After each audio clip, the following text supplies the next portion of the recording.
आज आम माँ झील मिसी चिंगुड़ी सांगरे सजना छुई देकी रांधिलु ता पुणी गोटे ड्रप भी तेल पड़लानी कि अदा रसुण पेस्ट भी देलुनी मात्र अल्प किछि मसला रे ए चिंगुड़ी तरकारी रांधिलु खाइबाकू ना बहुत टेस्ट लागिला। आपण माने सब शुणी आश्चर्य होउछन्ती कि ताहले आसंतु मोर प्रवीणास हेरिटेज किचन को मु केमिति बिना तेल रे एते टेस्टी चिंगुड़ी तरकारी सजना छुई सहित तैयारी कली देखिबे।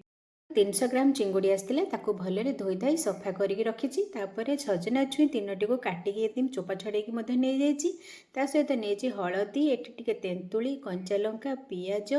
नड़िया कोरा गोटा धनिया और सुखिला लंका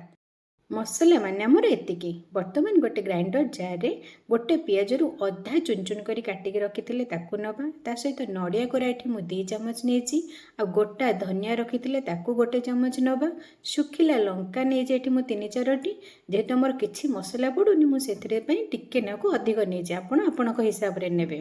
तापर एठी मु नेछि तेंतुली टिके आ हळदी गुंड ए सब को बाटिकी आमे गोटे मसला पेस्ट कर दबा।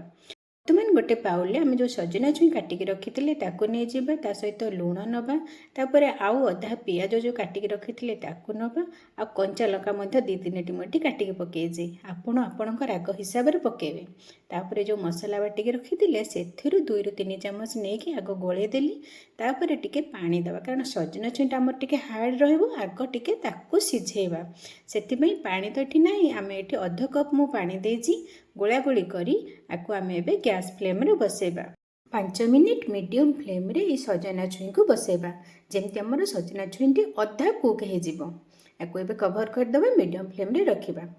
5 मिनिट पर आसंतु देखिबा हमर सजना छुई केतिकी सिझिजे।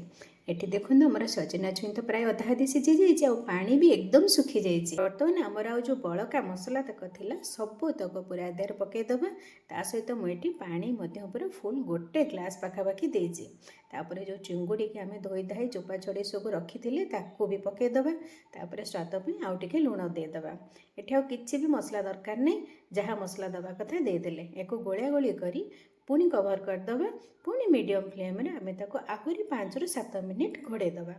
5-7 मिनिट पर देखो आमर तरकारी कंडीशन को भली कि सुंदर कलर है आ देखिले ना गोटे भी ड्रप तेल पड़ेनी छुई आ चिंगुड़ी सहित नड़िया बटा मसला जो मिसिकी सिझिला तार गोटे बास्ना भी बहुत बढ़िया आसूची खाइबाकू भी बढ़िया लगुच। आपण मैंने भी घरे करंतु भल लगे शेयर करदेबे सब्सक्राइब करदेबे।